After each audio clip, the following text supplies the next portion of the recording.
What's up, Chicago? How we doing? It's the Chicago Sports Podcast. I'm Dustin Jones. Got Brandon Duplessis with me. We just hit July.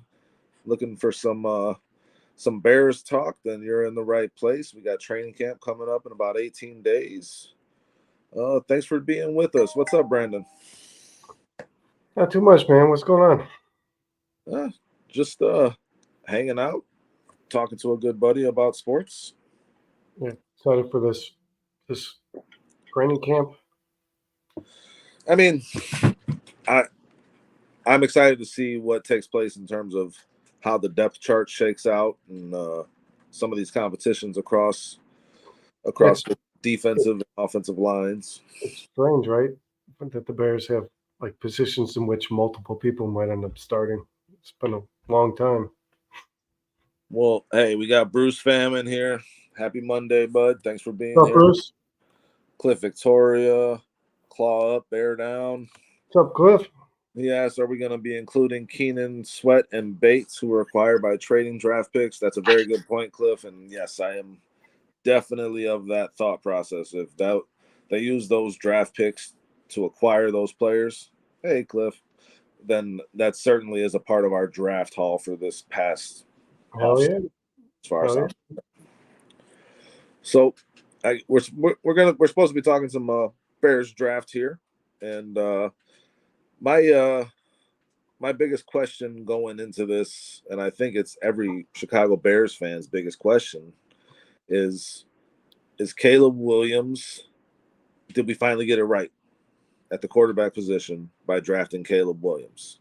I mean, anytime you're drafting a quarterback number one overall, it's a gamble. That's shown, throughout history. With there's a lot of busts taken at quarterback that high in the draft. So I guess my biggest thing is where did we see Caleb Williams leading into this draft process, Brandon? How did you feel about him going into this draft?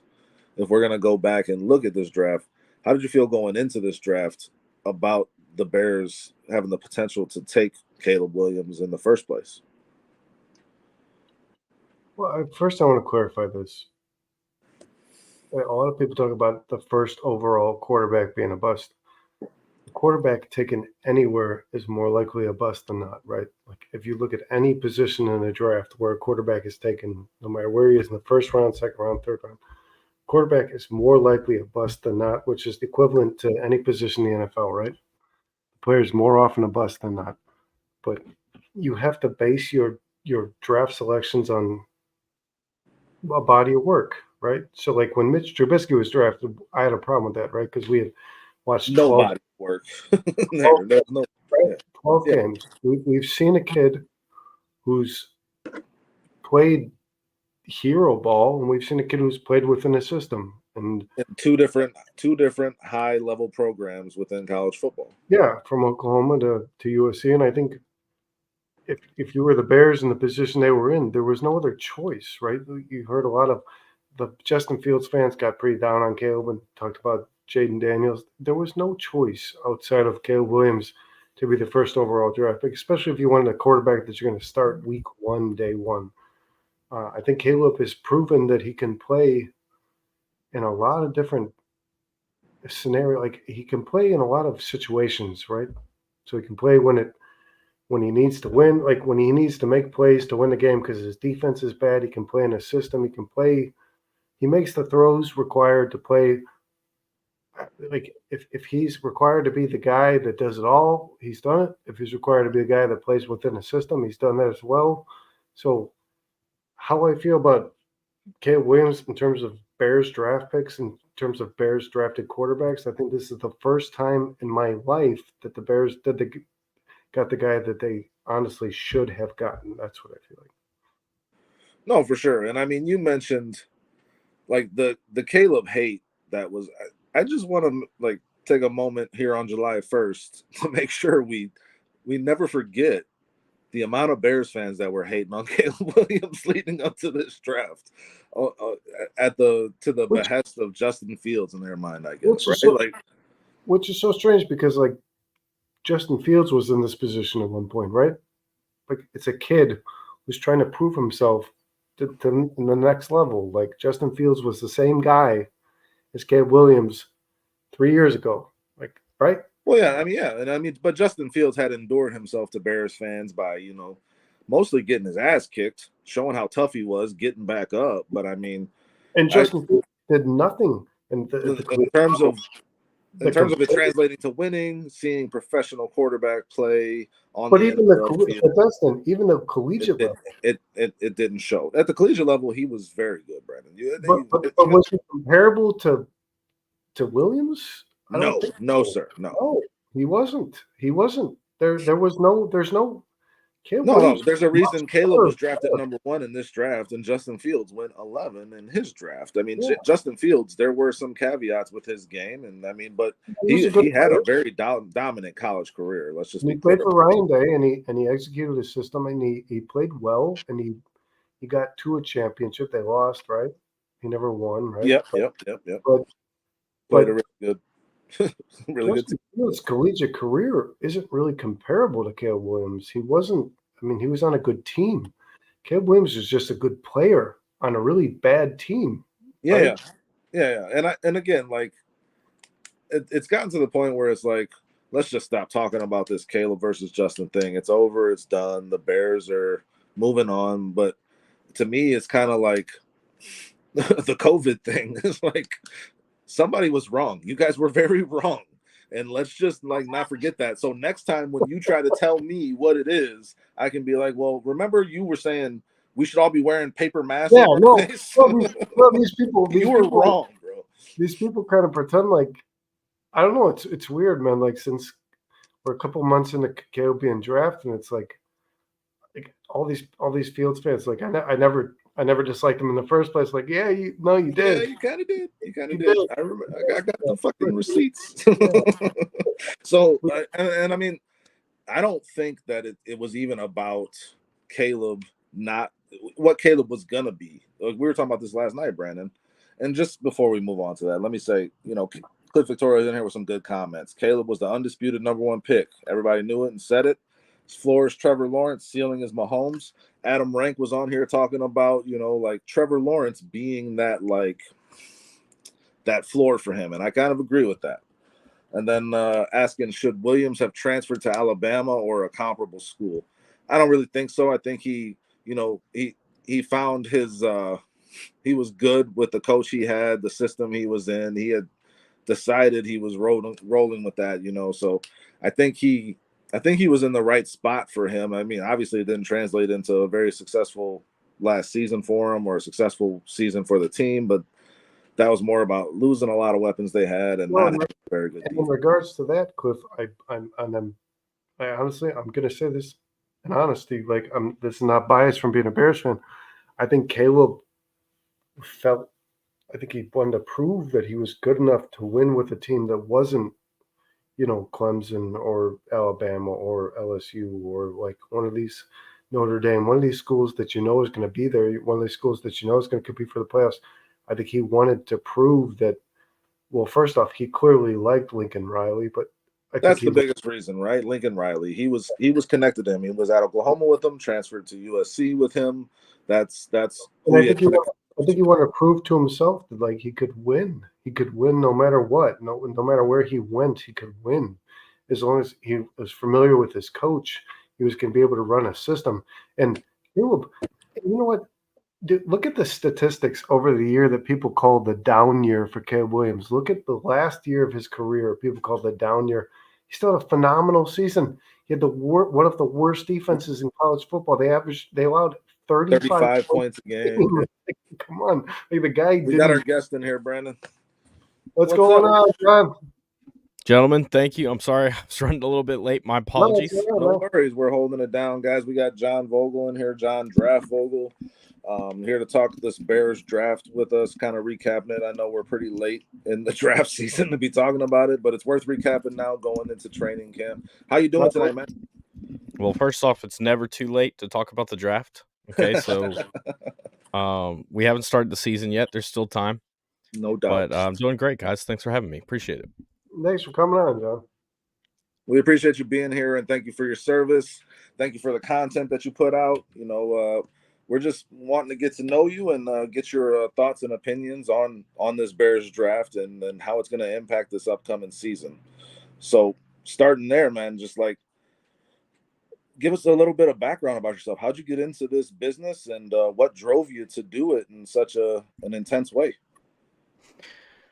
Well, first off, I started getting into NFL draft in 2016.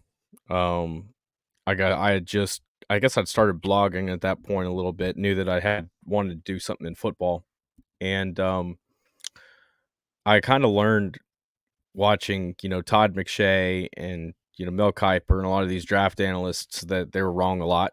And it wasn't, I realized that the only way that I was going to get a good opinion, I guess, was to go do the work myself. And so I started in 2016. I started with that cycle. We had Carson Wentz, we had Dak Prescott, Jared Goff went first overall, Zeke Elliott, all those guys Good draft. in that Yeah. class.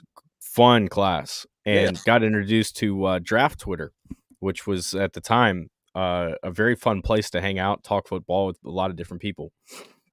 And come about, I guess, the next couple of years, I developed into, it's going to be the draft. We're going to do the draft. Love the draft. Love team building, and just the whole aspect of putting a roster together. What that looks like. How you have to, fill the cog of the machine, right? And evaluating players it's just a fun thing to do. I think if you love the game, if you love football, you're going to love watching a guy and figuring out what he can do and what he can't do. We continued that on, went through basic training, and I think during the 19 cycle, so I missed the draft in Nashville. This day I graduated basic, actually, was when the draft was in Nashville, which is where I'm from.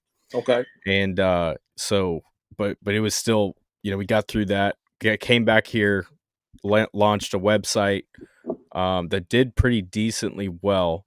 And then, I just kept pushing the limits. Now, what ended up happening was you can watch 200-300 guys in a cycle and get a really good feel for the draft.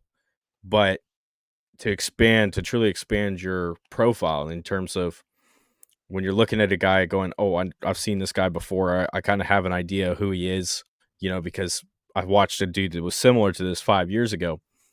I wanted to expand that. I wanted to push that. I wanted to look at a lot of guys that were smaller school. At the time, I was working with the Brawl Network, rest in peace. And what we kind of did was we hosted the CGS, the College Gridiron Showcase. And so at that time, the COVID was going on. There was most of the All-Star games that shut down. I think the Senior Bowl was still going. The Hula Bowl found a way to get going that year. And then the CGS. So the CGS kind of filled the gap that you normally have, the Shrine Bowl, and at the time, the NFLPA Bowl. So there were a lot of players that were available that were not top tier players. They were kind of in that, a lot of them were high priority free agent type players. And so evaluating those guys, getting to know those guys a little bit. Quinn Miners, for example, was a guy that was going to be there that we sat down and talked to. But he ended up, before the event, he ended up going to the Senior Bowl. And now he's third round pick, went to the Denver Broncos and was a fan favorite when he was picked. So kind of looking at the smaller schools and stuff is very interesting, especially because the lack of competition isn't as great down there. And so the great players stand out on tape immediately, really, as soon as you put it on, so as long as you know what you're looking for. And so it just kind of turned into this, well, I got to find ways to be more efficient, to get through all these schools, blah, blah, blah. And now here we are with a draft guide that's got 2,500 profiles in it, getting ready to, get ready for the next season. So that's super impressive, man. And like, when you're looking at that, you say you're looking at those players and they stand out pretty immediately. What are you looking for from? I know it's going to vary position to position, but like, so for an example, like an Austin Booker going into this draft, what are you looking for in that type of in that defensive end position that makes a player stand out from the other players? Most positions, I think you can make the argument. There's three base things that you need, right? And it's size, it's speed, and it's heart.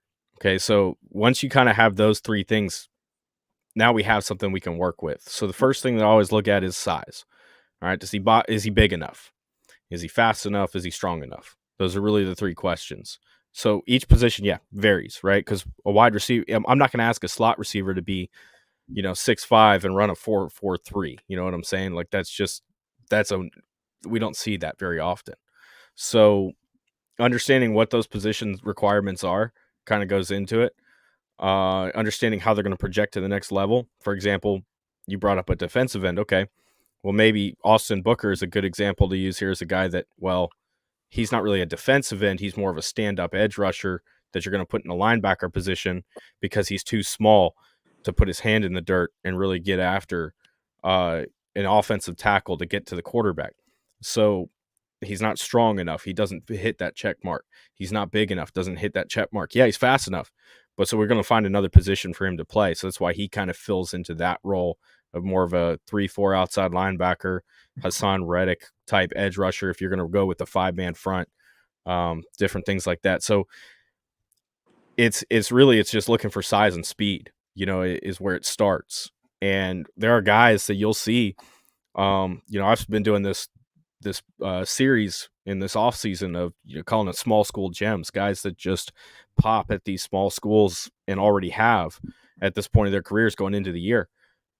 Jason Henderson at Old Dominion is a guy that you can talk about as a linebacker, very well maybe a day 3 pick in next year's draft, and a guy that could potentially be a starter down the road because he's got decent size. He's a little bit small, but he's big enough, and he's got speed and instinct. So those are qualities that you want in a linebacker, a guy that can plug those run gaps, a guy that can settle back into his zone and has the instincts to feel out of play. John, how important is projecting where a player might be drafted based on their accolades physically versus the system they're being drafted to? Because obviously some guys have it all, but it doesn't fit the NFL, the scheme the NFL team might run. So, like, how important is it where a player is on the board versus overall talent, depending on the system they might be drafted to? Yeah, that's a great question. I'm going to go back to a story. The day I met Mark Gorsak. Mark Gorsak was longtime Pittsburgh Steelers scout, most famous for starting the 40 at the combine. It was my very first game, Music City Bowl. And Gore's a good friend of mine. He was just on the podcast with us a couple weeks ago.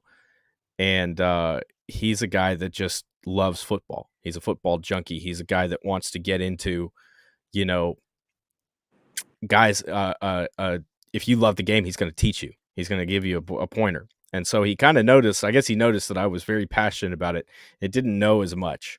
And so we talked before the game. He comes up at halftime, and this is 2019.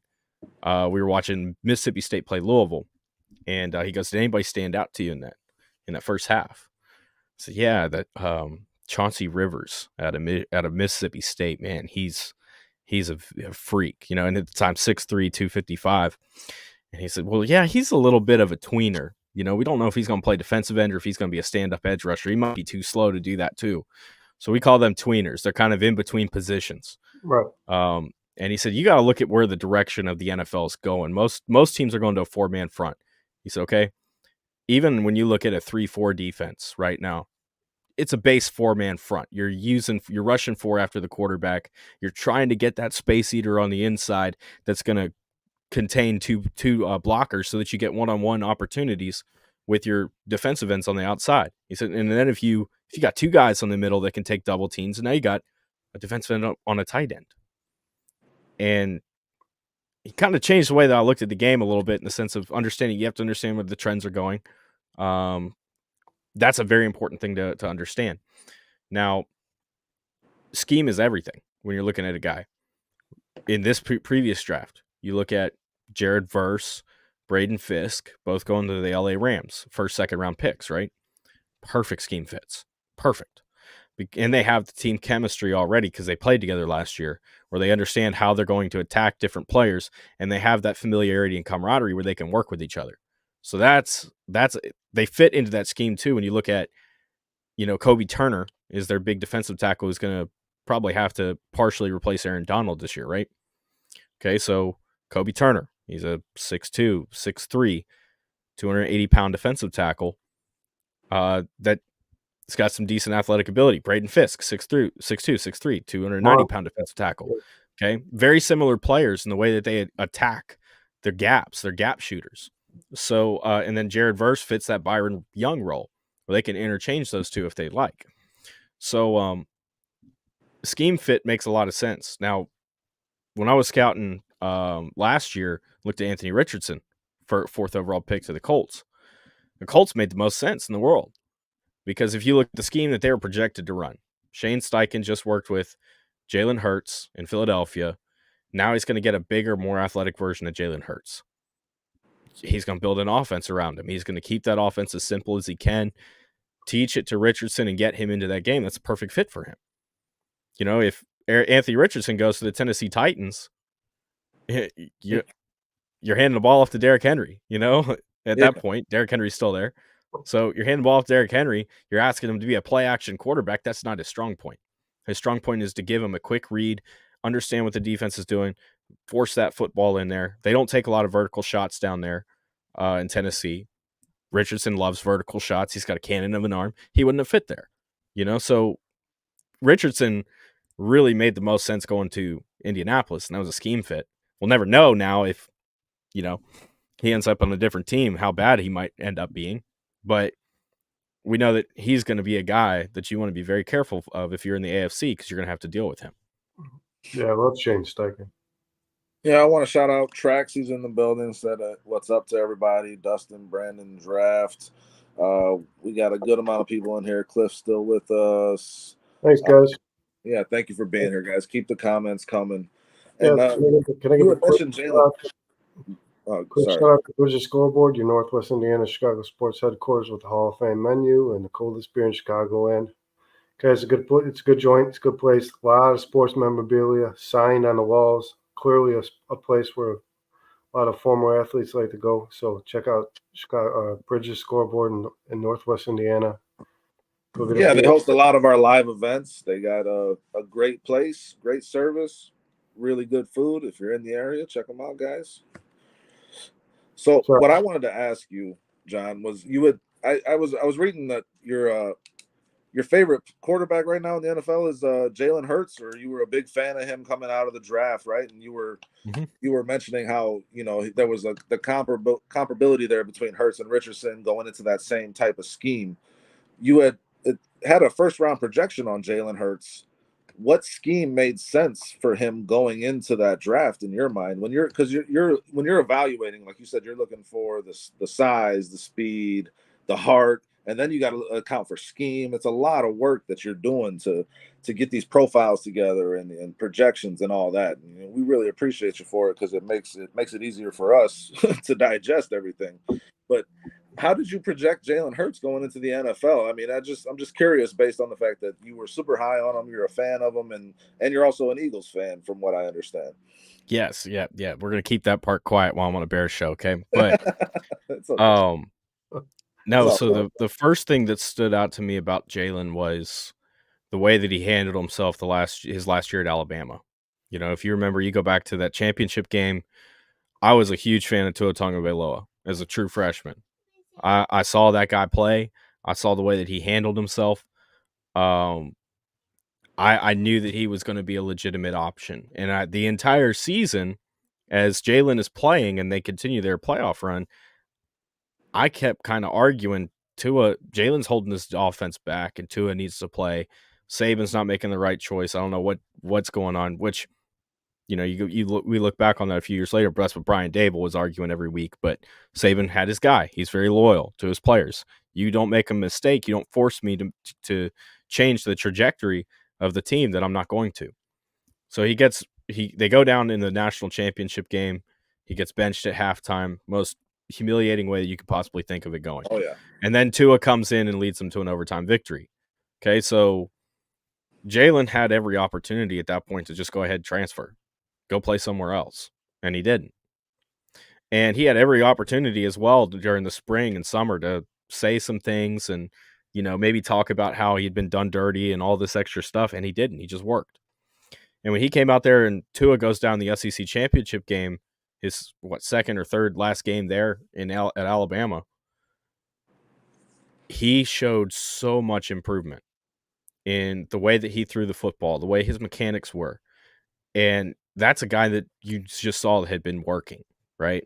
Dan Enos was the quarterback's coach. He'd just been fired from Central Michigan. He goes to Alabama and was working as the quarterback's coach there and clearly worked wonders. So, okay, he's coachable.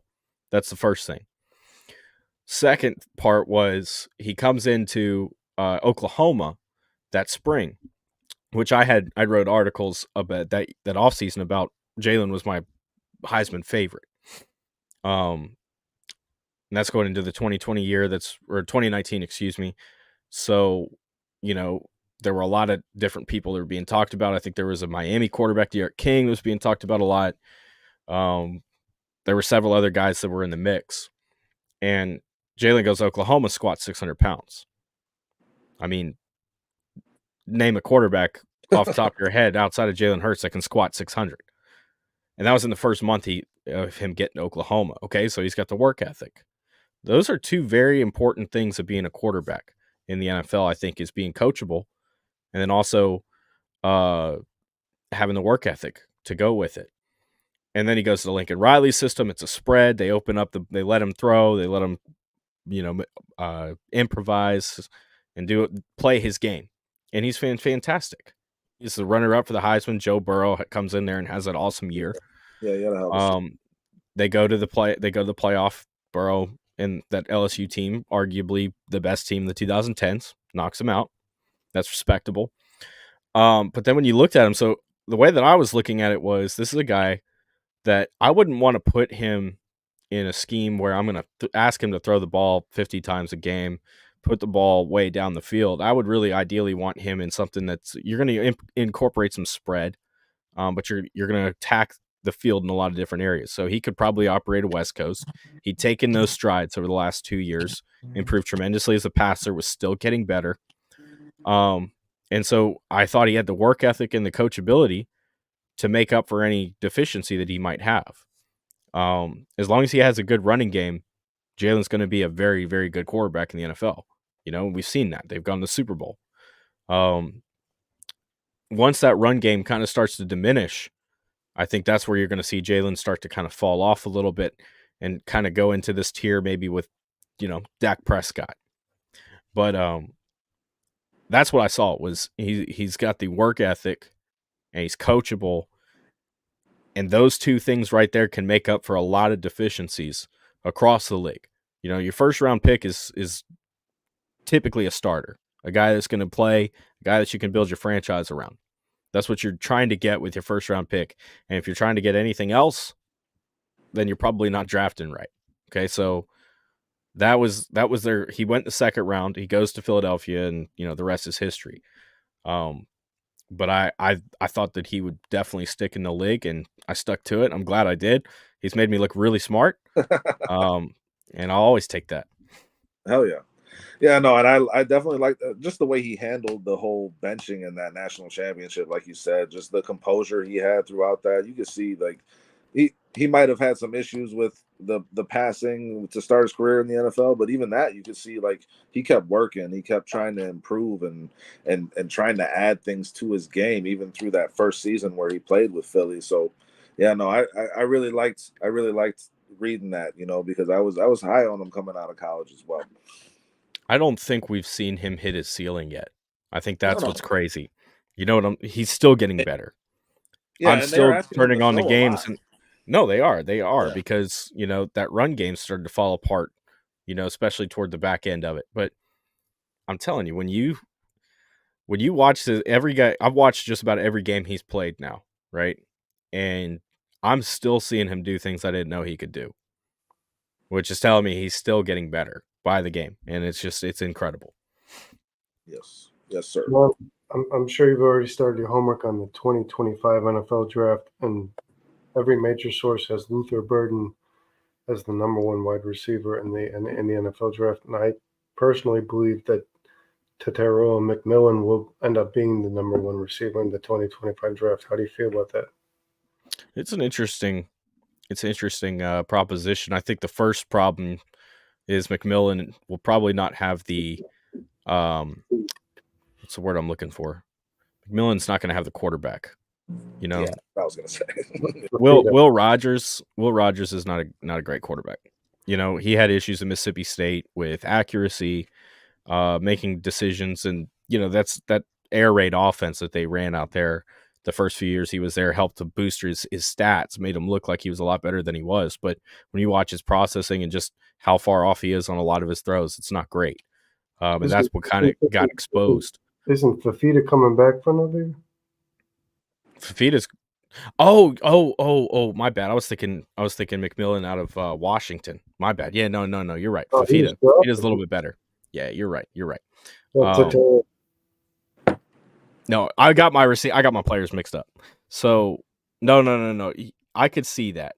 The difference is Luther's going to be a more versatile guy.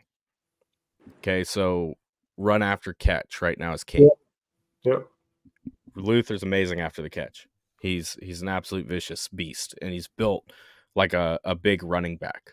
Who would you compare him to in this last draft? Odunze? That's a comp. Yeah, I think he's not Deebo Samuel, but he's in that mold, right? So Odunze is a great route runner. And that's what makes him stand out, really, I think, from the other receivers in the class is his route running. He's incredible on those intermediate routes, 10, 15, 20 yards down the field.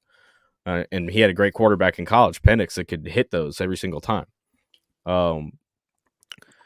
Burden is not the route runner that Odunze is. He's just more so of a get this guy to space. He's got the athletic ability and the strength to make stuff happen after the catch. And that's that's what Deebo's one of the best at in the league right now, if not the best. So he's more in that mold. It's hard to compare him to anybody that was in this past class. McMillan is more of your Mike Evans. Mike Evans mold. That's where he goes. He's a big athletic freak who can get down the field. He's going to be a number one receiver. That very well may get him drafted over Burden, because your number one receiver is much more important than a guy that you can rotate all around. You need a guy that's a difference maker. Deebo, great wide receiver, but if you try to make him the number one with Brandon Ayuk, he's not going to be as productive, because Ayuk takes so much attention off of Deebo and lets him work into those short to intermediate areas to space where he can become dangerous. You know, so that's kind of where those two players are in the molds of. I wouldn't compare them to either one, but that's the direction that they're headed.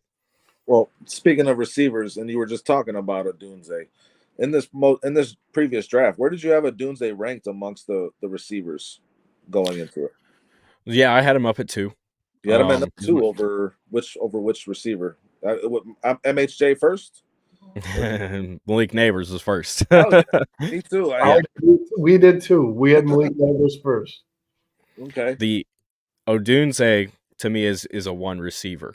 Okay, so right now you've got a couple guys that are probably going to play up ahead of him, so he'll fit into the 3 into the slot a lot of the time. You move him out to the 2 and different stuff, and he's going to be absolutely dominant his rookie year, I think, because he is a great route runner. He's a great athlete. He tested extremely well, and he showed that consistently on film. You know, you want the testing to back up everything that you saw on film, and if you start to get something like, whoa, like this guy did not look like he ran a 4.27 when I watched him play football, I'm going to go back and look at that again. And if it still doesn't match, I'm going to say, well, anomaly, you know, doesn't play with his pad, doesn't play as fast with pads, you know? So, Odunze, yeah, number 2 receiver in the class to me. He was the best number 1. You know, get away from, don't think about X and Z receivers anymore. You had Neighbors and Odunze over Marvin Harrison. So what were the top traits that made Odunze better than MSJ in your mind? Where was he better than him? Physicality, the way he handled physicality, and you know, MHJ very well may be a very good player. I think there's a really good chance he's going to be a good player. there was certain there were moments throughout the season, Notre Dame, Michigan, where he did not step up, and he had opportunities to. I think the play that kind of got stuck in my mind was watching him go up against Ohio State, Mike Sainristil, who is a 5'8" nickel corner, and he was running a slant. The ball wasn't very well thrown by Kyle McCord, but he didn't make a play on it, and he just was like, "Oh, I'll just give up." At this point, I guess 12 games with Kyle McCord thrown to you might do that to you. Yeah. But he gave up, and it got picked. Sainer still jumped it and took it back for a touchdown as Marvin Harrison Jr. watched him. And you saw him lack physicality in that Notre Dame game too. And there were a couple other instances where if you bullied him and pushed him around, he didn't play up to his size. And so, whereas Malik and Rome, those are guys that play to their size. In fact, you'd think Malik was up there at 6'2". You knew Odunze was 6'2", 6'3". Marvin, you just didn't. He played more like he was, 6'5", 11", which is, he reminded me a lot of Calvin Ridley. Calvin Ridley, very good receiver, could be very productive, but you put him out as your number one receiver, and good luck. He just hasn't ever been able to do it. No, yeah, I agree with that. Who was your? Did you have a pro comp for Rome going into this draft? Ooh, Someone that stood might out to you? have. Let me see what I had. I got 'Cause that right here. I think we're all curious about that because, like you said, there's two number ones on this team already in front of him. So, are we going to see like his full capabilities this first season just based on the amount of reps that are going to be available and targets and opportunities? I think he'll play a lot. If you go back, I actually compared him to Alshon Jeffrey. They were very Okay. similar in their size and the way that they tested, but I think he's a lot better than Jeffrey. Um, the big thing I think when I'm gonna take this a step back. Go look at the Steelers in 2020 when Chase Claypool came into the league. Chase Claypool operated almost exclusively out of the slot. Absolutely exploded. Nobody had an answer for a big slot receiver at that point in time, and caught 10 touchdowns. Looked like he was on his way to being one of the best wide receivers in the league. What happened? They moved him to the boundary. That's what happened. Yep. Yeah, and no one's been able to replicate him playing out of the slot ever since then. I think what you're going to do with Rome this year is you're going to put him in the slot, and I think you'll rotate him to the 2. I think Keenan Allen, obviously a great receiver, is getting up in age, and he'll probably rotate with him in the slot, right? And that's where Keenan makes a lot of his money too. Oh yeah. So what you're going to basically have is this hybrid situation of him kind of rotating in those 2 spots with DJ Moore on the other side, and he's not going to be getting the opposing, defense's number 1 corner. He's not. That's going to go to DJ. So I think Rome's going to have a great year. I think he's going to absolutely explode because he's going to have so many opportunities where he's going to be matched up against 2 or 3 corners as opposed to a number 1. And with DJ taking the attention away, that's going to open up opportunities. All that has to happen, whoever's back there playing quarterback, whether it's Caleb, whether it's Tyson, whether it's Austin, all they got to do is process it correctly and get the ball to him, and he's going to eat. So I got Rome Odunze having a huge year, and probably very well may be the best rookie receiver when we come say, from a fantasy standpoint, at least from stats, at the end of the year. Well, that's exciting. That's great to hear. He's in the best situation, man. I think so too. I really do. And then it's just again, you start to think about the opportunity that's there. Are the Bears going to be running in a 3 receiver set like that? That should be where they go most often, right? Because that's their strength of their offense is if you have that, like you said, if it's Caleb back there, you got those 3 guys out there, and you're gonna have mismatches with the amount of talent that you have. So it's like do you see them running 70% out of that 3 receiver set, 60%? Like, how would you project that out? Because that has to happen. That would be my expectation. Is you're going to run a ton of 11. Defenses have more answers now for 11, right? And so what the trend has started to go with across the league, if you look at the last 2 years, 7 of the last 8 teams that played in their conference championships, those they ran 12 personnel more than anybody. Yep. You know, the one lone Which exception was the Cincinnati Bengals. the Bears can also do with the quality tight end they have. Yeah, they got Cole Kmet. Remind me who the other one is because I can't think of him off the top of my head. Gerald Oh, Everett. perfect. Even better. Yeah. So yeah, there's gonna be a lot of 11 because you're gonna want to spread the field out. That's what Caleb does best with. And then even when you put in Tyson and Austin, both of those guys very familiar with spread type situation concepts. They're not going to have any issues. And I'm throwing that out there because it's very difficult for a quarterback to play 17 games throughout a season, and especially as a rookie. I'm not anticipating that, and I think that I know Tyson and Austin personally, and both of those guys are so far beyond most quarterbacks I've spoken with on X's and O's. It's very exciting. I love that those two are there. Oh man, you can go look at my interview with Tyson last year, right before he was drafted. We sat there with tape and we broke it down with him at Shepherd and then at the Senior Bowl. I mean, I wish I'd recorded it. I was trying not to embarrass him. I didn't know how he'd react, but I threw right before we started recording. I said, game California, Pennsylvania, third quarter, 9:40 to play. What happened on that play? And he gave me a play call, and then told me what went wrong and how he had to improvise. We didn't even have it pulled up. That's all I gave him. That guy works. Sean McVay type stuff. Yeah, his recall. No, Oh. his recall is incredible. And then even when we broke down the film, he was going through, oh, this was this protection. I slid it to this one, and he's giving you all the names and everything, and he's working through all that stuff. And then, oh yeah, and then even when he got to the Senior Bowl, that's an offense that he worked with for what, a week? Not even. Remembered all of that flawlessly. Oh yeah, I checked to this and what blah blah blah.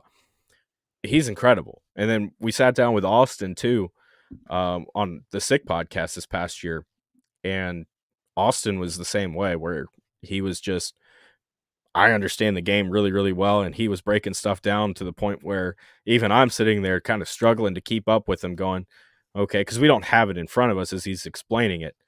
And I'm sitting there, okay, yep. And when I go back and I watch that interview again a couple times, man, he is very, very intelligent. So both of those guys, I think if you have Caleb go down at some point, God forbid, fingers crossed, you guys are in good hands with both of them. They are both workaholics, and that's a great quarterback room. No other way that you look at it. Oh yeah, that's encouraging to hear. You know, we don't get all that insight. We saw Tyson play really hard and really as well as he could. I think, given the circumstance this past season, you know, in the couple of games that he had to be thrown into the fire, I thought he handled it pretty well. I mean, but in regards to Caleb, do you have any insight in terms of his mental processing, in terms of his recollection ability, and just, you know, identifying the just or maybe just from watching from film, like how quickly he can recognize and then make a decision, you know, just from breaking that down? I think with him, that's the one thing that concerns me. Okay. You know, we talked about, you know, throughout the entire draft process, yeah, he's the best quarterback in the class. You know, that there's no doubt about that. But what you want to look at also as part of the evaluation is, how do these guys bust? How do these guys fail? What is it going to take for them to do that? And I think with Caleb, what it's going to come down to is, if he goes out there and tries to play hero ball like he did at USC all the time and not just use the weapons and use the play within the structure of the offense, they're going to run into issues. And so we had a quarterback coach come on, Tom George, who very familiar with, he's a state champion high school coach, works with a lot of different quarterbacks as well. Very, very knowledgeable guy. Has sat down with Lincoln Riley, personally, and had real good conversations with him about the Riley system and how that works. And every single play, when you go to the line of scrimmage, you have the opportunity to check to a run. And it's a simple box count. You're counting the defenders in the box. Do you have a hat for a hat? And then you can check any of those plays, any of those routes that the receivers are running. And so we saw him do that pretty well the first year. He had a really good mix. And then the second year, I don't know if it was just a lack of confidence with the team around him, if it was just more of a, I'm just going to play this year and, go to the NFL next year. But we just didn't see him, you know, take those box counts when he had them, change those routes. And he got exposed with that when he played Notre Dame last year with his running around, not checking things, not changing things at the line of scrimmage, because Notre Dame just sat their linebackers 10 yards off the line of scrimmage and said, throw over us.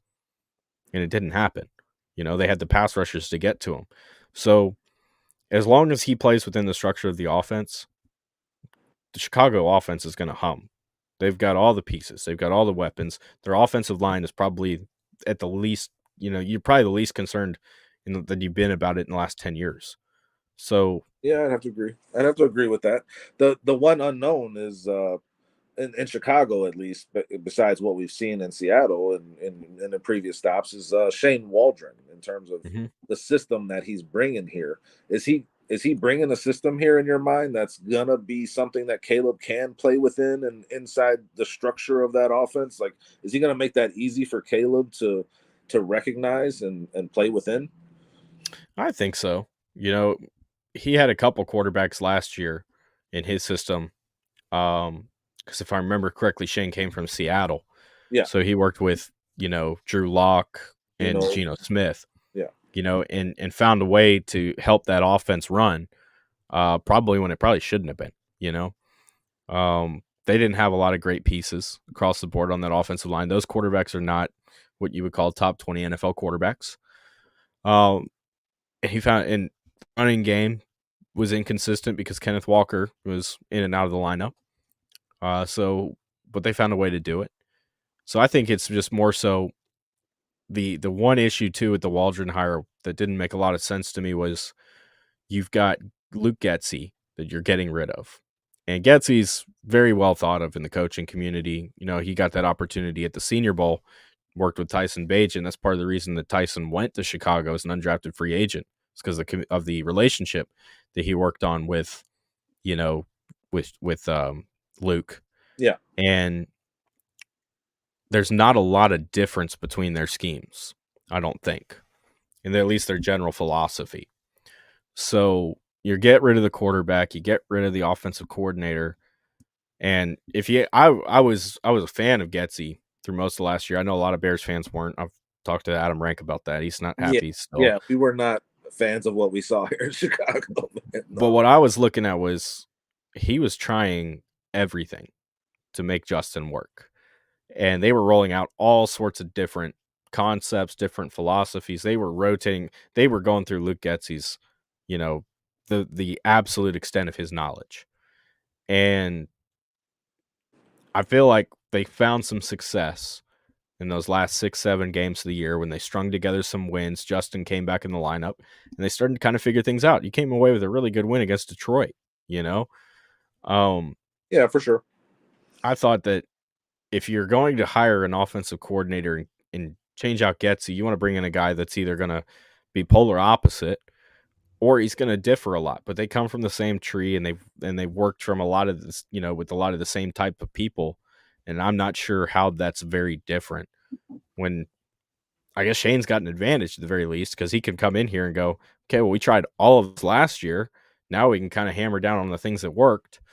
Well, the see what difference works is with Caleb Caleb. Williams, though, versus Justin Fields, right? Like in terms of what Caleb Williams is capable of in terms of passing the football is and processing the offense and defense is there's a higher capacity there than there was with Justin Fields. Do you agree or disagree with that? No, I could agree with that because that was one of the issues with Justin that I had when he came out, right? Was this is a guy that ran half field concepts the entire time he's at Ohio State. You got a man beater on one side, you got a zone beater on the other.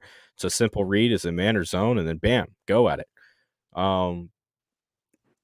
That's problematic at the next level for a lot of guys, Now, did USC run similar concepts? Yeah, but they run all kinds of different stuff. So Caleb's seen a lot of different stuff. So it wasn't exclusively a half field concept system.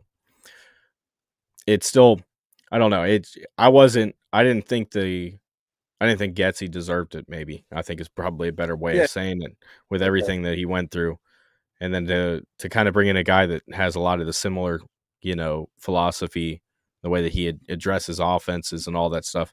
It just didn't seem to be, you know, it didn't rub right with me, I guess. Oh yeah, it's possible that Justin was the wrong person for the job, and then Luke was the wrong There's person for the job at the wrong time. And then that yeah, just didn't work. So moving forward, hopefully, we're going to see something different here in Chicago.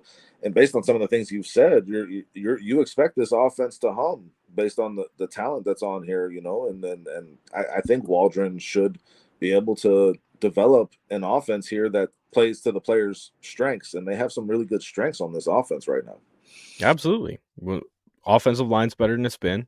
You got a couple running backs that look really promising. You got a great receiving room. You got good tight ends. Like, yeah, you're set. How much better can you get, realistically?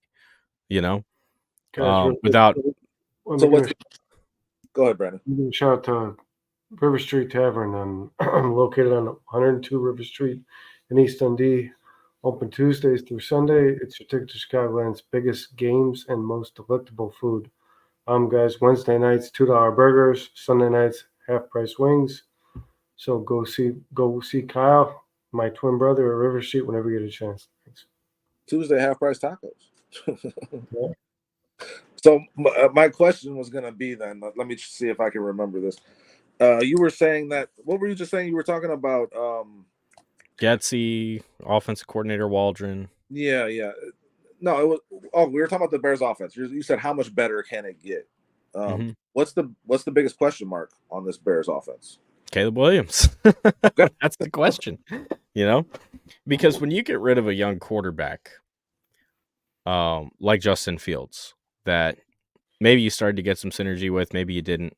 Although that's still a debate. Obviously, the league didn't view him very highly because he goes to Pittsburgh for what, a 6th-round pick or something like that. Yeah. So I guess if you're going to replace a young quarterback with another young quarterback and make the roster moves that you've made this offseason to get into where you are now, you have to guarantee that Caleb is better than Justin was. And if he's not, then it's been a failure from a team building standpoint, because you've set up all the tools for a quarterback to come in here and be good.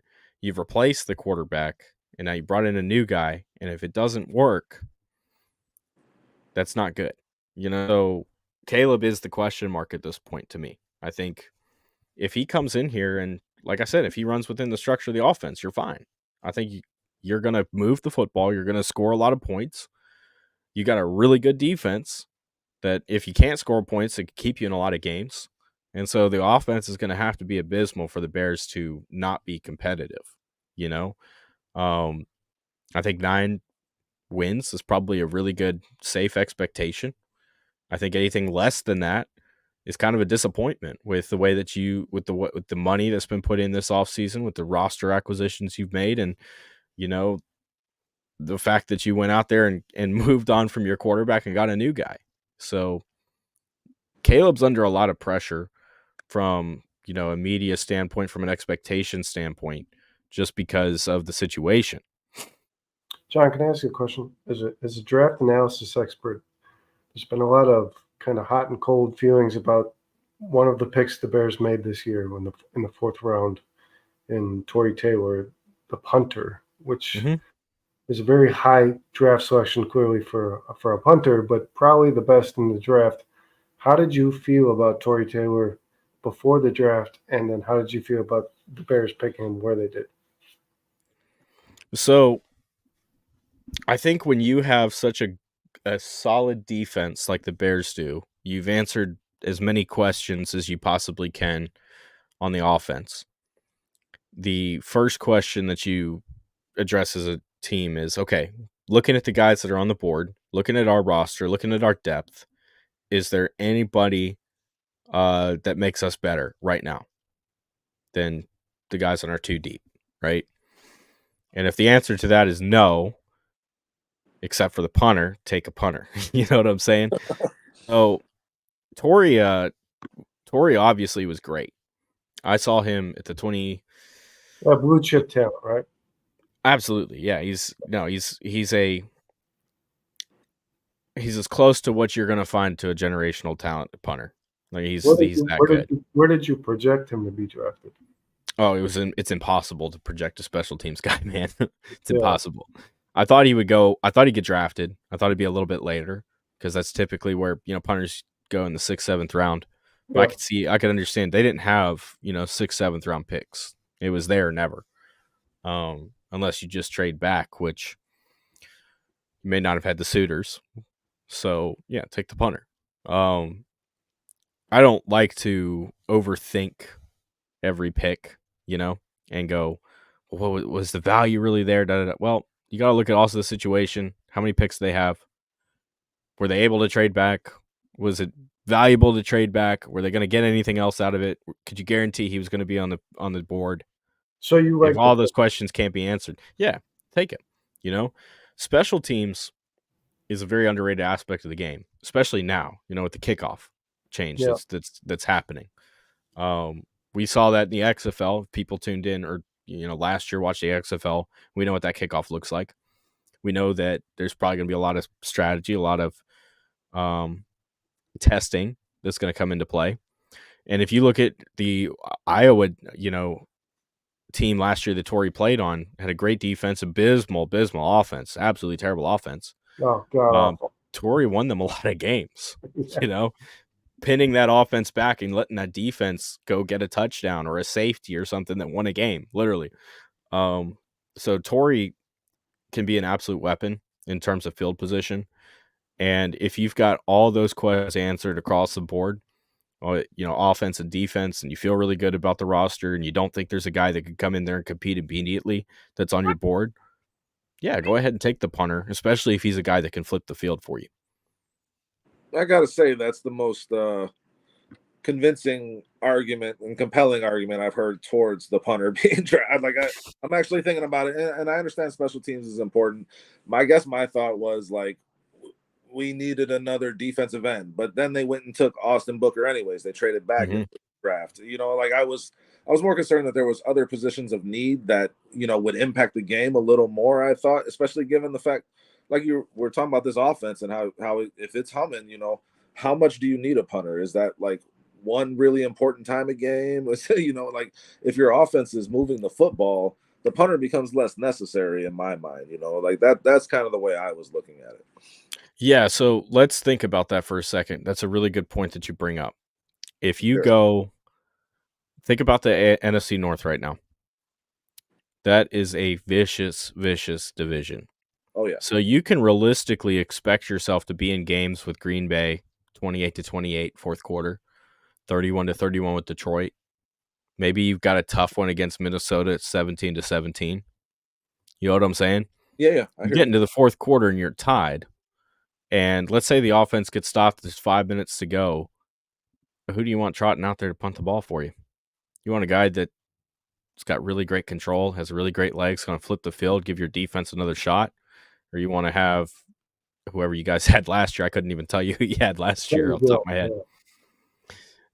So okay, you want to think about situations, and that's half of the game right there is strategy, situations. Situation, Yeah, so if you got a guy that's consistently pin it, at the 5-yard line out of bounds, put that, or have that control, have that ability to, because that's the thing about Torrey is he's not just a guy that can punt the shit out of the ball and put it way down the field. He's a guy that he's got control, and typically when you're scouting and assessing a player, you're giving up more of one of those for the other. It's very rare that you have a guy that can do both. And that's what made Torrey such, a highly praised punter prospect. So, and he's a huge body. So when we talk about the new kickoff rules, he very well may be kicking off because he's 6'3", 220 and could tackle somebody, So I think that's another aspect of this that you want to keep into it. Justin Tucker, Baltimore's not going to trot him out to kickoff. He's 6'1", 180. They're not going to ask him. And you don't want him to get hurt because if he gets hurt, then that's your special teams weapon. Yeah. So Torrey's in that same situation where, okay, we can put him out on kickoffs, and feel really good about him not getting hurt, hitting somebody, because he's big and he matches their size and speed.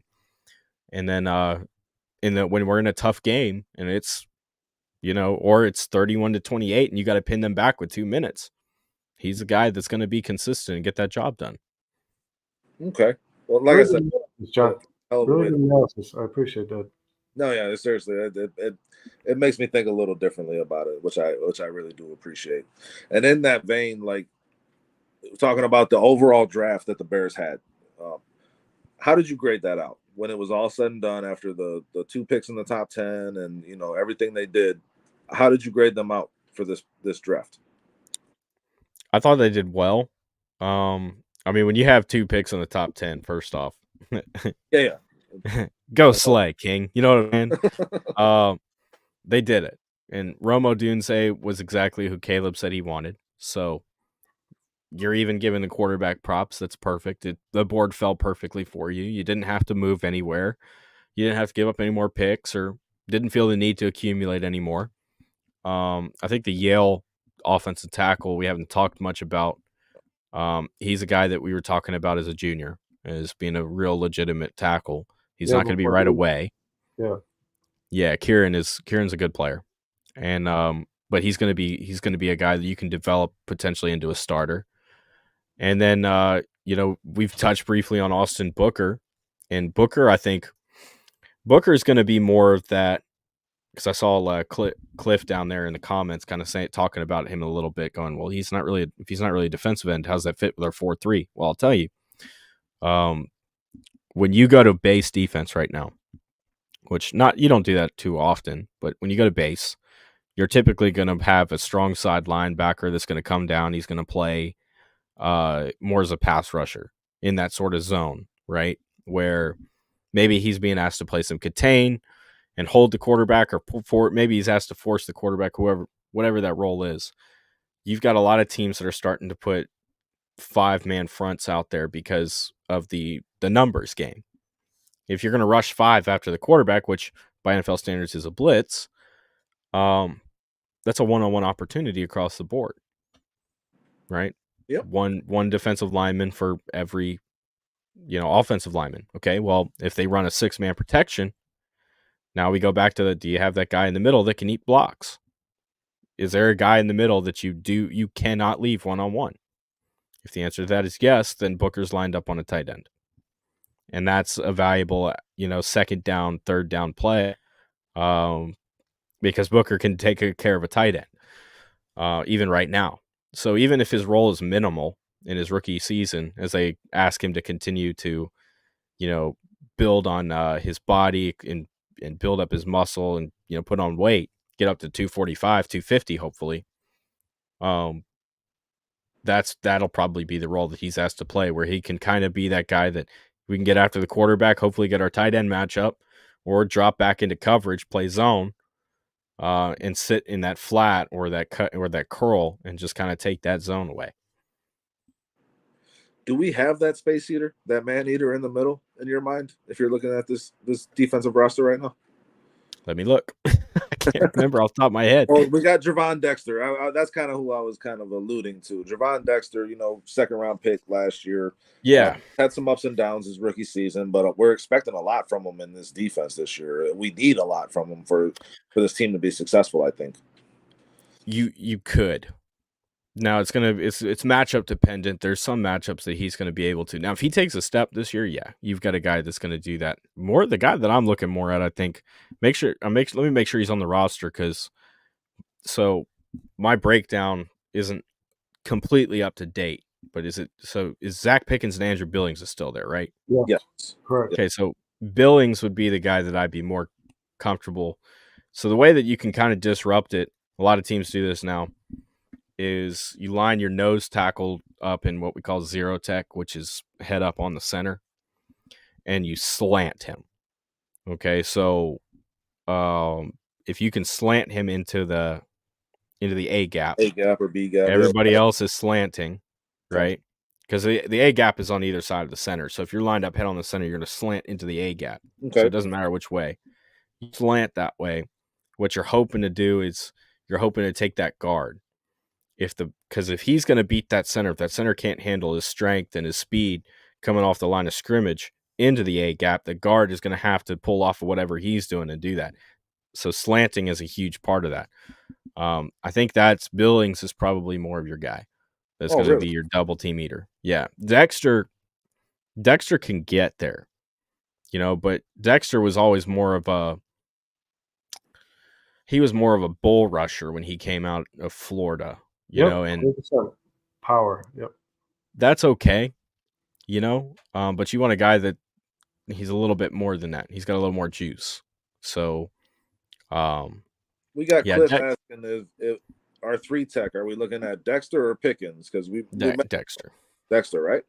I think Dexter's your 3 tech, and that's what you typically don't want a power guy at your 3.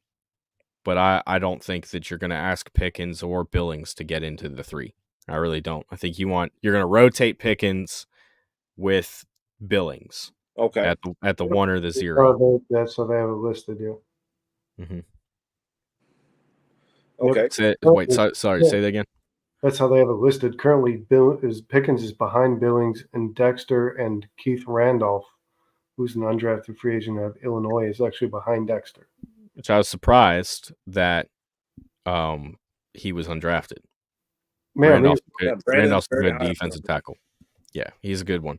So if you just think about everybody's rotating now, that's the thing. Everybody rotates. You have to have a defensive line that rotates throughout the game because you can't ask a 330, 340-pound nose tackle to play 800 snaps a year. You can't. They just do that. So you're too deep on your defensive line, everybody plays. That's just how everybody's doing it in the league now. The Eagles started that when they won the Super Bowl in 2017. They had a rotating defensive line. Nobody had ever done that before. And then everybody started doing it after that because if you can keep your defensive line fresh or at least play half the snaps as opposed to the offensive lineman that you're going up against, you're going to wear them down in the third, fourth quarter. It's very hard not to. So everybody rotates. But that's a common thing in the league now. Everybody's doing that.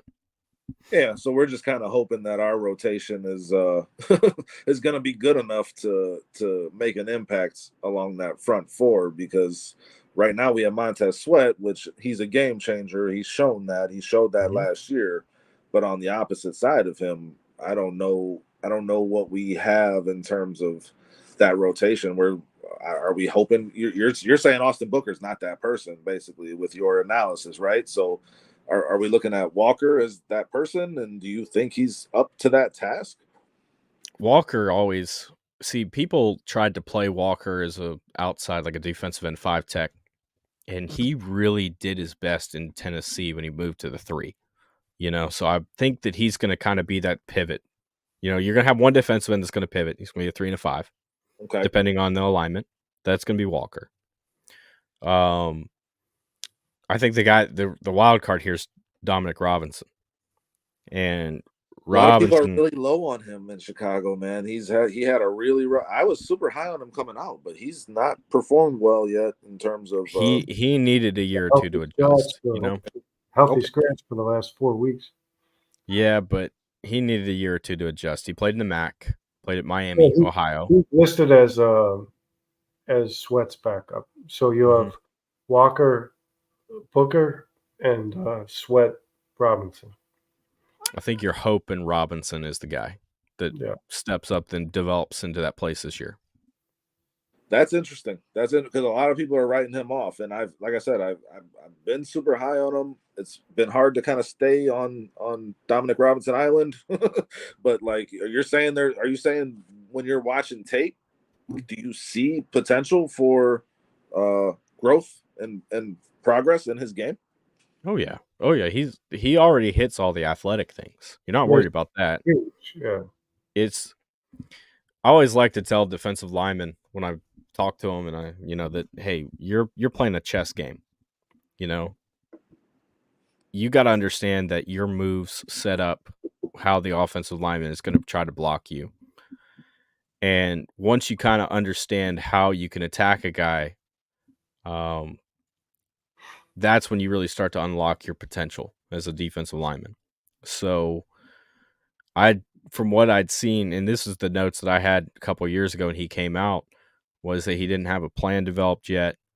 Was just kind of going at it, which is, fine at the, especially in the MAC. You can get away with doing that. You can't get away with doing that in the NFL.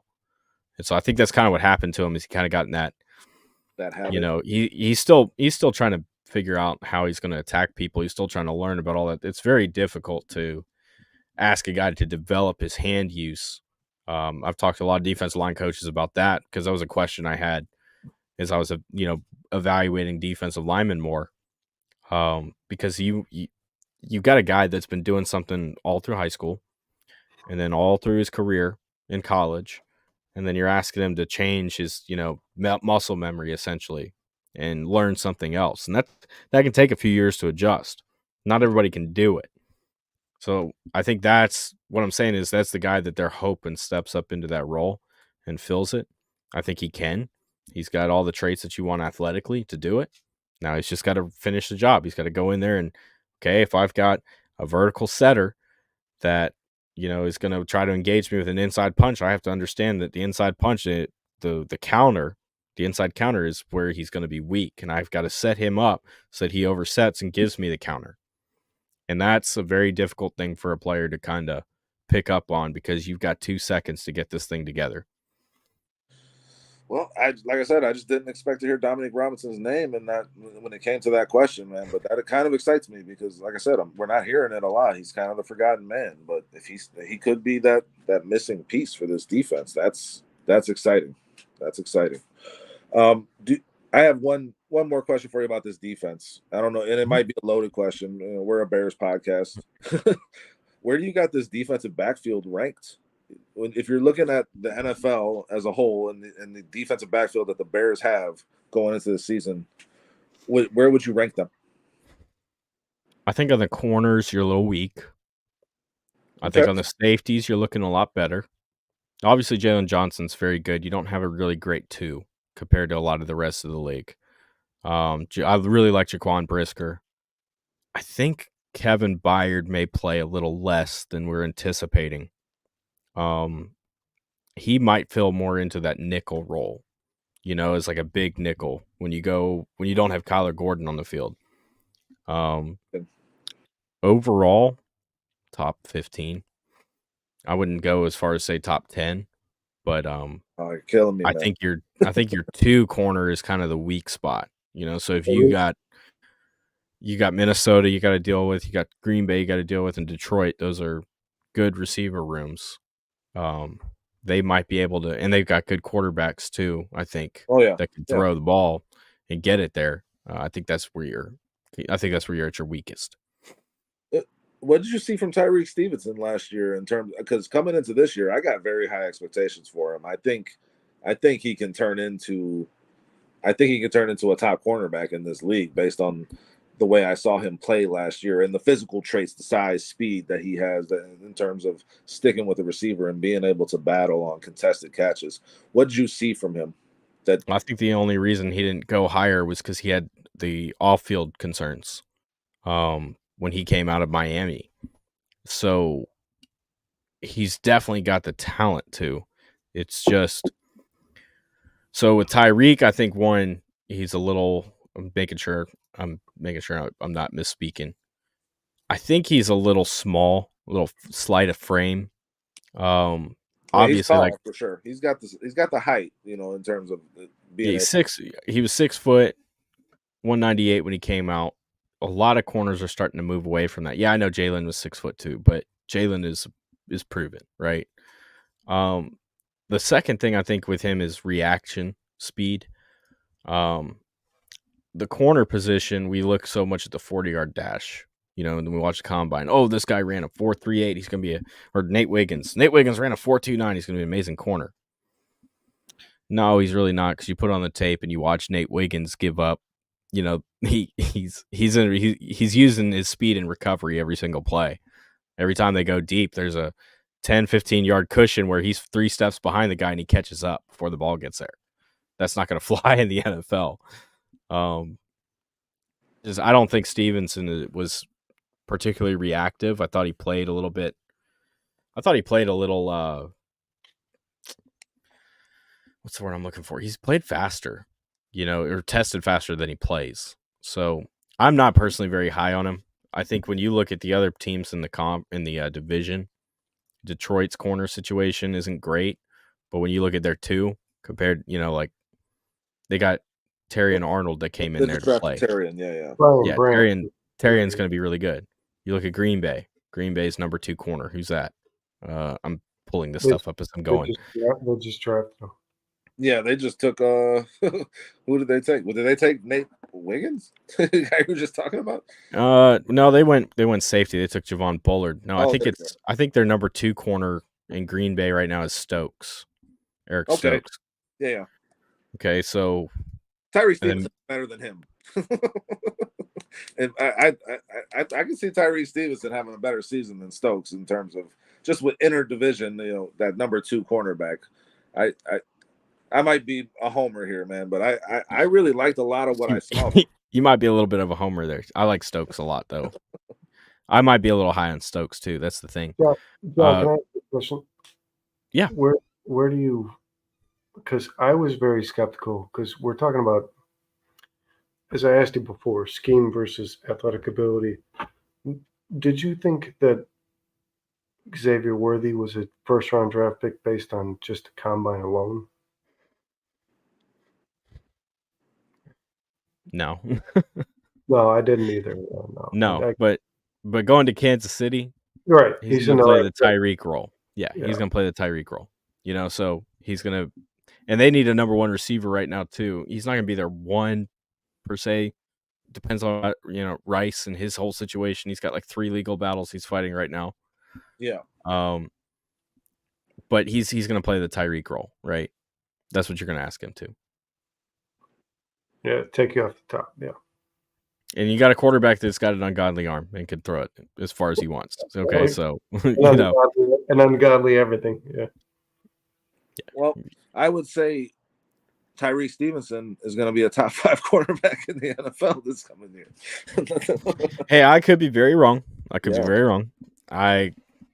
didn't see that. I think that's going to be the problem because I think about so you get Jalen Johnson matched up with Justin Jefferson when he played Minnesota, and you're going to have this guy on Jordan Addison. I hope that goes really well for you. I'm not so sure it does. That's the way that I try to look at it. How do you view Kyler Gordon as a nickel? I think he's a good nickel, but I think that you've got Kevin Byard coming in there. You also brought in Jonathan Owens, so both of those guys with Brisker, you're going to have to figure out some way to get them on the field. I wonder if Kyler's role drops a little bit or they move him to the boundary. And they got to try to get a big nickel in there like Byard, Byard probably is the big nickel because he's lost a little bit of his top end speed as he's gotten older, and he can still play that really, really well. I guess that's my question, right? Is that number 2 corner spot going to hold up? Kyler, I think, is as good of a nickel as he is.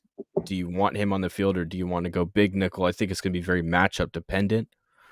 If you're playing a team that's going to run heavy 12, you're going to put Byard on the, you got a team that's a heavy 11. It's probably going to be Gordon. Yeah, but to have that versatility is pretty. It's very helpful. Yeah, and I top 15. I wouldn't say top 10 on that secondary personally. I appreciate your honest answer on it. And then in terms of this draft, who did you think was the biggest winner?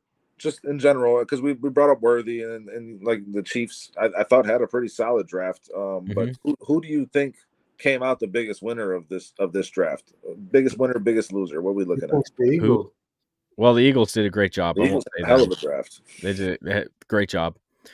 I think the team that got you got to look at it from who got way better, who got the better the most, and that's Arizona. Arizona got so much better. Oh my goodness. And it was like every single pick, I'm sitting there going, this guy's still on the board? and they got him here. And so it just kept going and going. I think Arizona got and they kept filling hole after hole.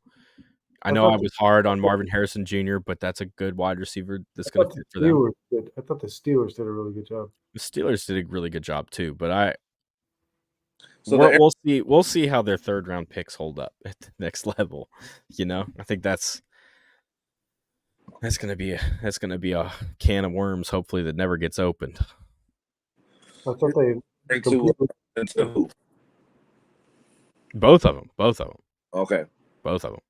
Because if that works out the way they planned it with Pittsburgh, then they're gonna have a hell of a line. and that could make a big difference in Najee Harris's life and the way they want to approach.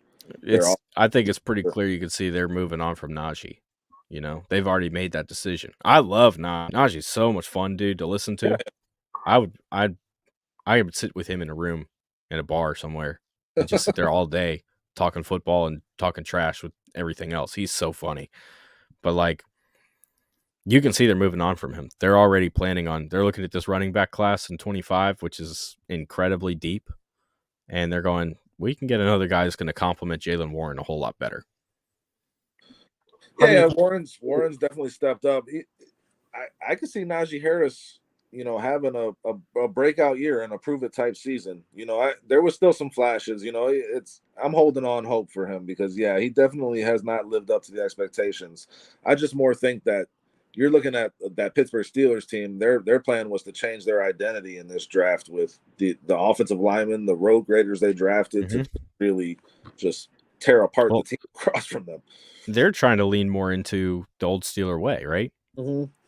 Well, what was the identity of the Pittsburgh Steelers teams in the 70s, the 80s, the 90s, even into the Bill Cowher years in the 2000s? They were physical, and they were downhill, down your throat. They matched the steel workers of the city at the time. And there's not a lot of steel workers there in Pittsburgh anymore, but that mentality has certainly remained. So that's what they're trying to get back to. And they've got Mike Tomlin coming back for another extension. It's fantastic when you think about a team they've had three head coaches since 1969. That's insane. Yeah. Nobody does that stuff. And they've lived up to, the mentality and the attitude of the city. And that's what they're trying to get back to. So, but you would say Arizona, if you're looking at it Arizona was the big winner of this draft in terms of filling. They got so much better. So what do you think about, we brought it up earlier a little bit, but what do you think about Los Angeles, the Rams, in terms of Jared Verse, Braden Fisk, and who I thought was the best running back in this class, Corum, in their first three picks? Do you think they're ranked one of the highest in this draft?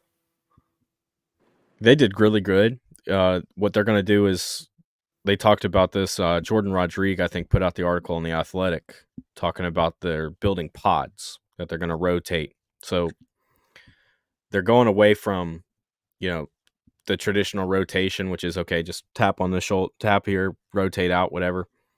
They're going to basically hockey shifts on the defensive line.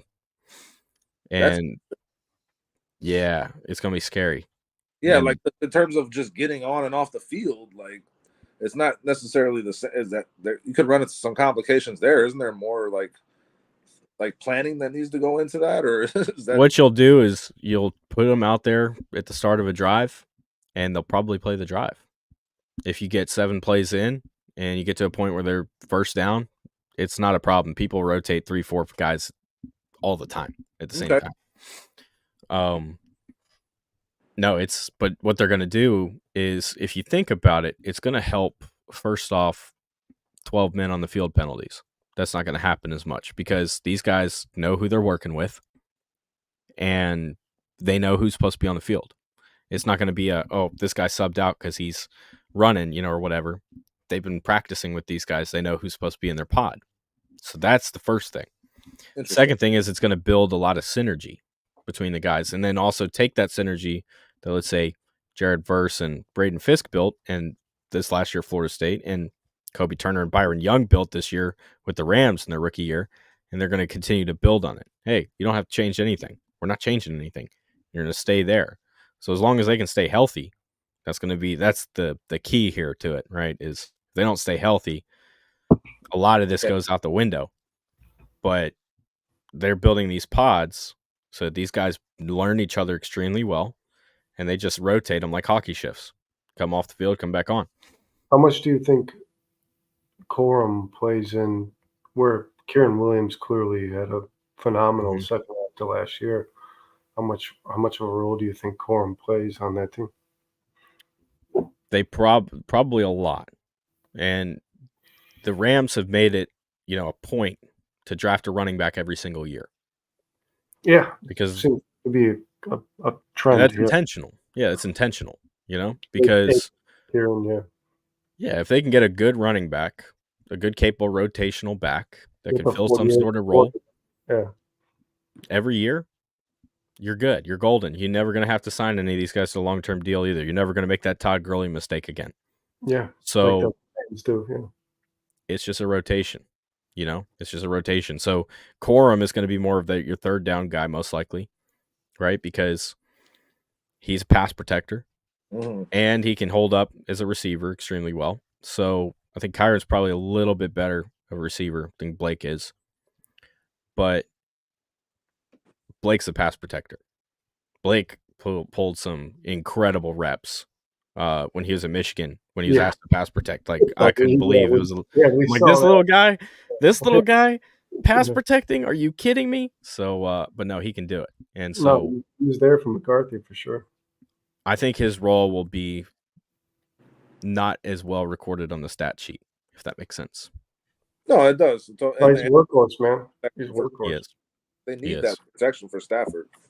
That's for sure. I mean, Stafford, with getting late on in his career, I mean, that makes sense to have that type of player that's going to, put their body on the line for the quarterback, the position they're in. They need Stafford to stay healthy this season for them to have success. Big time. I've heard a lot of people writing off Stetson Bennett over there, but I love Stetson Bennett. I think he's a little bit better than people are giving him credit I think he for. is too. I think they absolutely have future plans for Stetson Bennett. You don't just let a guy leave the team for, mental health reasons just for no reason. His rookie year, you know what I'm saying? You've got a plan for that guy. Yeah, that makes total sense. Who was the loser of this draft? If you had to pick one, I know that's a little critical, but oh man, yeah, because I don't usually do these draft grades. You know what I'm saying? Like because the grade really doesn't come in until we see 3 years down the line when they're performing in the NFL. Yeah, well, how did they really do? Because I mean, we can go back to who's like if you were drafting, like if you were that person, like who took the most players where you're like, why did they take that guy?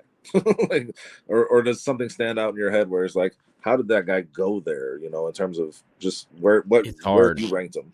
It's hard because I can see why these teams took the players that they did. You know what I'm saying? Because I'm trying to look at the big picture here and take my evaluation more so out of it. Understood. I guess the worst team is probably the New Orleans Saints. Okay. And it's because you're looking at them going, what are they doing? Didn't they take Fuaga in the first? They took Fuaga in the first round. Yeah, which is that pick makes sense. It does. They needed an offensive lineman in that spot. They need a lot of things. This is part of the problem. They need a lot. Yeah. That cap bill that they pushed on down the road for so long is kind of starting to hurt them. Mm-hmm. But Fuaga, they needed a guy to replace Ryan Ramczyk, and Fuaga, I'm not sure. I'm not so sure he's going to be a tackle at the next level. I'm really not. I think he's more of a guard. I think he's going to probably be a right guard, and that's cool. But if you don't have a tackle to protect the outside, good luck. Guards are a little bit easier to find there.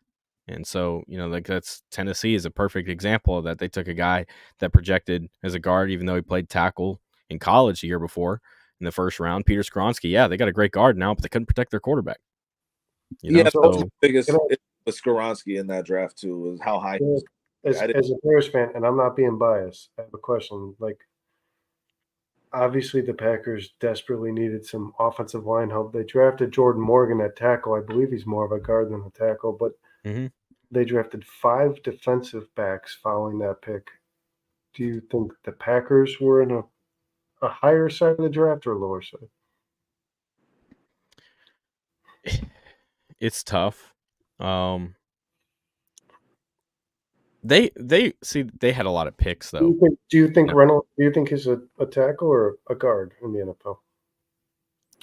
Morgan, you talking Out about of Jordan Arizona. Morgan? Yeah, Jordan out Morgan. of Arizona. Yeah, Jordan Morgan. Yeah. He's probably a swing guy. You know, he's a guy that you won't put him at tackle unless you absolutely have to. But he can hold it down. You know what I'm saying? So if there's an injury and you have him as your active guy, because you're either going to carry 7 offensive linemen on game day, right? You're going to have a true center, and you're going to have a guy that can play both tackle and guard, or you're Yeah. going to carry 8. Yeah, their interior offensive line is pretty solid. Yeah. So Jordan, if they carry 7, is a very valuable pick because he can do both. I think he's going to be better at guard, but he can do both. If they carry 8, then it's probably not a great pick. You know what I'm saying? Because now you got, unless you have another tackle already in the mix, and you're going to plug him as exclusively as a guard. I know. How do you feel about them following up with 5 defensive backs after that? Evan Williams is a guy that I really liked. I like Javon Bullard. I like Kitan Oladipo. Yeah, they picked some guys and value. I wasn't as big on Kalen King. But that's me personally. But I mean, these are guys. It makes you wonder if they're going to go to more of a positionless secondary, kind of like what Brandon Staley did for all those years with the Chargers. A lot of teams have started to pick that up because Williams can play some free safety and he roves down to the box. Dapo, strong safety into the box. Bullard, free safety over the top. Yeah. Makes you wonder if they're going to start if they're switching up their defensive scheme with a new coordinator coming in Jeff Hafley, that guy who was head coach at Boston College. Yeah. So are they going to go to more of a Brandon Staley type scheme where they're going to be asking these guys to fly all over the place? If you're going to do that, then you're going to have to replace your entire secondary at some point, outside of Alexander. And that's why I like Stokes in that role, because he can move all over and disguise his coverages and play well. So, I think I'm okay with it personally. I don't think it's bad. And especially when you look at the other guys they took in there. Travis Glover's an underrated offensive tackle. That guy's huge. He got a late invite to the Senior Bowl, replaced a guy that dropped out. He's awesome. Okay. And stood out at Georgia State. He was one of the best players on the field consistently. Really good insight, Jim. Honestly, for our viewers are all Bears fans, and honestly, they're pretty honed in on what's going on with the Bears. And I'm glad we get to pick your brain about teams around the NFL, but specifically teams in the NFC North. Super, super good insight. Yeah, no worries, man. No worries. Well, Cliff Victoria brought up Atlanta, man, and I saw your take on Michael Penix and going into the draft.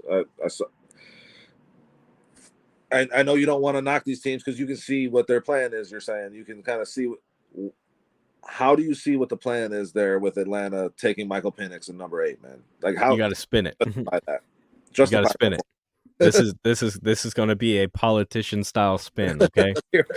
So you've got to think about how the last couple of years Atlanta has struggled tremendously to play offense. Not for lack of weapons, but because they didn't have a competent quarterback.